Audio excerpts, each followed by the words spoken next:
আলিপুরদুয়ারের যুবকেরা সুপারি গাছের বাগানে করছেন লঙ্কার চাষ।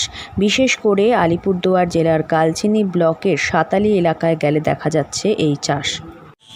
আমি লঙ্কা চাষ শুরু করেছি। সুপারি বাগানের মধ্যে প্রায় 1.5 থেকে 2 বিঘার মতো জমি আছে। সেখানে সুপারি বাগানের মধ্যে আমি লঙ্কা চাষ করছি। এই লঙ্কা একদম ন্যাচারালি, কোনো রকমের কীটনাশক প্রয়োগ করা হয়নি, কোনো রকমের বাজার থেকে যে সারগুলো পাওয়া যায় সেই সারগুলো তৈরি করা নেই। এখানে জাস্ট গরুর যে গোবর থাকে সেই গরুর গোবর দিয়ে আমি এই লঙ্কা চাষটা করেছি। এখন প্রায় বাজারে তার মূল্য হচ্ছে, আমি পাইকারি হিসেবে 90 থেকে 95 টাকা কিলো হিসাবে বিক্রি করছি। এলাকার 10 থেকে 15 জন যুবক মিলে এই চাষের কাজ শুরু করেছে। কালচিনি ব্লকের এই এলাকাটি কৃষিপ্রবণ এলাকা নামে পরিচিত।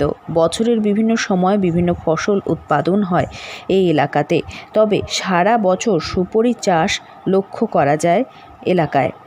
সুপারি কাটার কাজ বর্তমানে শেষ হয়ে গিয়েছে। গাছগুলির রক্ষণাবেক্ষণ চলছে।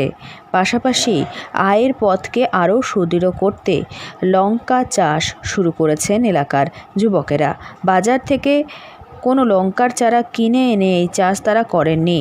ঘরের লঙ্কার বীজ ছড়িয়ে দিয়ে এই চাষ করেছেন তারা বলে জানা যায়।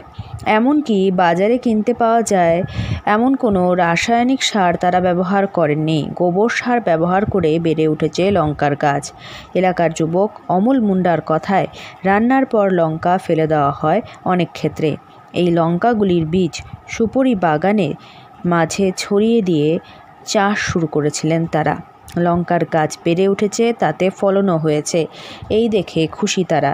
কেউ 1 বিঘা, আবার কেউ 1.5 বিঘা সুপারি বাগানে করেছে লঙ্কার চাষ। লঙ্কা গাছের সংখ্যাও নেহাত কম নয়। প্রতিটি বাগান ঘুরলে 30টির মতো লঙ্কা গাছ দেখা যাবে। জানা যায় এই লঙ্কা বাজারে তারা 90 থেকে 95 টাকা কিলো দরে বিক্রি করছেন। আলিপুরদুয়ার থেকে অনন্যাদের রিপোর্ট, লোকাল 18 বাংলা।